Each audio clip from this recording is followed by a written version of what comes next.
শীতকালে গরম গরম স্যুপ খেতে বেশ ভালো লাগে। আর এই স্যুপ রান্নাটা একদমই সহজ, ঝটপট করে হাতের কাছে থাকা কিছু উপকরণ দিয়ে তৈরি করে নেওয়া যায়। বাসায় যদি এরকম হেলদি একটি স্যুপ থাকে, বাসায় সবাই খুব মজা করে খাবে। তো চলুন স্যুপটা আমি কিভাবে রান্না করেছি পুরো রেসিপিটি থাকছে আপনাদের জন্য। তো প্রথমে আমি স্যুপ রান্না করার জন্য দুটো বাটি নিয়ে নিয়েছি। এখানে প্রথমে একটি বাটিতে নিয়ে নিচ্ছি ডিম। তো একটা ডিম দিয়ে আমি এই স্যুপটা রান্না করব। তো প্রথমে আমি ডিমটাকে ফেটিয়ে নিচ্ছি। তো আরেকটা বাটির মধ্যে 2 টেবিল চামচ পরিমাণ কর্নফ্লাওয়ার সামান্য একটু পানি দিয়ে গুলিয়ে আমি এটাকে সাইড করে রেখে দেব। পরবর্তীতে স্যুপে আমি এটি ব্যবহার করব। আগে থেকেই যদি সব কিছু রেডি করে রেখে দেওয়া যায়, স্যুপ রান্নার সময় খুব একটা ঝামেলা হয় না। তো সব কিছু রেডি করে নিয়েছি। এখন একটা চুলার মধ্যে প্যান বসিয়ে নিয়েছি। এর মধ্যে নিয়ে নিচ্ছি 2 কাপ পরিমাণ পানি। তো আমি এই পানিটা দিয়েই পুরো স্যুপটা রান্না করে নেব। তো পানির পরিমাণটা এই জন্য আমি একবারেই বেশি করে দিয়ে নিয়েছি। এখন দিয়ে নিচ্ছি হাফ কাপ পরিমাণ টুকরো করা চিকেন। তো এর মধ্যে এখন দিয়ে নিচ্ছি আদা রসুন বাটা হাফ টেবিল চামচ পরিমাণ। এরপর দিয়ে নিচ্ছি সামান্য একটু লবণ। তারপর দিয়ে নিচ্ছি 1/4 চা চামচ পরিমাণ কালো গোলমরিচের গুঁড়ো।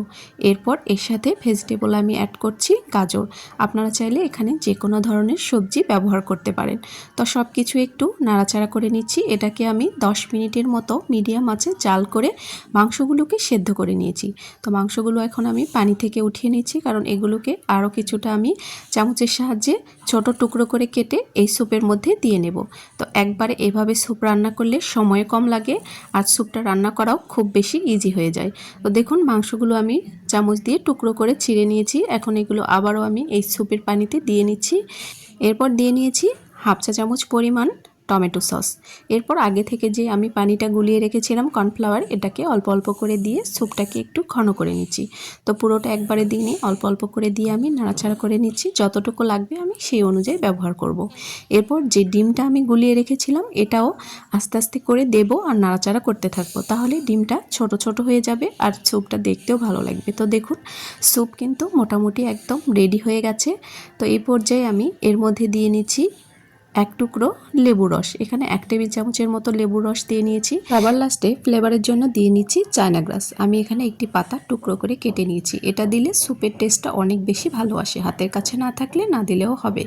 তো স্যুপটা একদম রেডি হয়ে গেছে। গরম গরম এটাকে আমি সার্ভ করে নিয়েছি। এটা খেতে অনেক বেশি মজাদার, আবার হেলদিও হয়। বাচ্চা থেকে বড় সকলেই এই স্যুপটা খেতে পারবে। কেমন হয়েছে অবশ্যই লাইক কমেন্টস করে যেতে ভুলবেন না। আর অবশ্যই বাসায় এভাবে হেলদি স্যুপ রান্না করে দেখবেন, খেতে অনেক বেশি ভালো হয়। আল্লাহ হাফেজ। এই পর্যন্তই, ভালো থাকবেন সবাই। আবারও দেখা হবে নতুন কোনো সহজ রেসিপিতে। আসসালামু আলাইকুম।